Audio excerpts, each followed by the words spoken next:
My stepdad was definitely 100% an intimidator. 100%. He may have thought of himself as an interrogator. He was not. It's full on intimidator to the extreme, to the extent that um, nothing else I really tried with him really worked. The woe is me definitely didn't work. Is that you did not do as a male child. You did Be a not do man. you did not do the woe is me thing. That shit didn't fly. You're not getting any kind of sympathy for that whatsoever. So that didn't work. Being aloof really didn't work either, to be honest with you. Because he would just keep pushing so much that it's just like you're gonna answer. Right. You trying to just like not answer or anything like that is like it's not gonna fly. He's gonna demand that energy exchange. You're gonna give it to him. And in that type of relationship, where it's father son or stepfather son, is that you can push so much harder and pull almost forcefully that energy out of somebody because you force that in to a certain extent. And as far as the investigator, you definitely didn't do that shit at all. Yeah.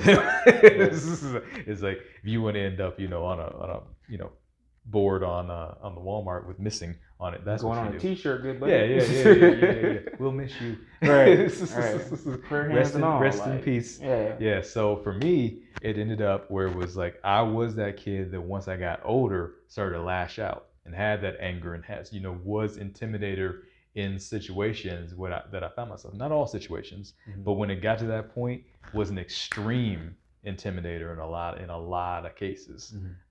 If we got into an argument and I was outside the house and let's say we were just out and about, me and you were hanging out, and somebody else gets involved and starts arguing with me about something, I'm gonna be at first I would be aloof, not really bug with it, be like, man, it's like not paying you any attention. But when it gets to a certain point, it will be that snapping point, and that intimidator will fully come out of me. Like no doubt whatsoever. I'm in your face. We're getting at it. We're getting active now, from 0 to 60. Boom. And it was just one of those things that it was that buildup, and I didn't realize it till later on that honestly till later on I started hearing myself say things and I'll be like, I sound just like him. Holy shit. And realizing that actually had a major effect on me because in certain situations it wouldn't even get to like a huge extreme. I would just be like scolding somebody, talking to them, or like a family member, something like that. Or I've even had it happen where I was talking to my mom, where I was like saying something and I started getting so intense with it. I was like, what am I doing? I was like, I sound just like him right now. I'm like, oh, I need to figure this shit out. And so it's really easy to kind of fall into that frame of mind when you're in there. So like I said, these really do kind of breed these things, and I really want you guys to be thinking about like, okay, the first thing it tells you in the book is like, what were your parents? Right. To define what your parents are. So I had the intimidator as a father.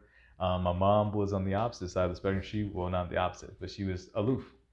She was one who you didn't really know what she was thinking, didn't really know what she was feeling. With him, you knew. I'm mad. Well, that's fucking obvious. Right. With her, you had to dig, trying to figure. You never really knew, really cool, calm, and collected, cool like a cucumber. Really never knew where she was. But then you also had my real dad, who was an investigator, who would just dig and dig and dig and dig and dig and dig to try and get the answers out of you that he wanted.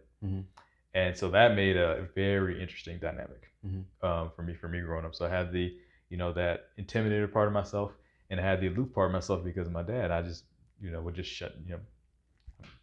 You're gonna have to dig with me. It's like you're not gonna get the answers you're looking for. I feel that. So, and then with my mom, I had to be the investigator to try and figure out exactly what was going on with her. And honestly, when we got to the point where the investigator didn't work, that's when the intimidator would come out with people. That's what I find when the investigator doesn't work, then intimidator would come out. So it made it, like I said, it really makes you, when you're looking at these things, really take a look at yourself, not just the other people around you, because you can't do anything about changing other people. Your dad, your mom, your parents, grandma, you can't change any of these people. You have to look at you. How is this affecting you?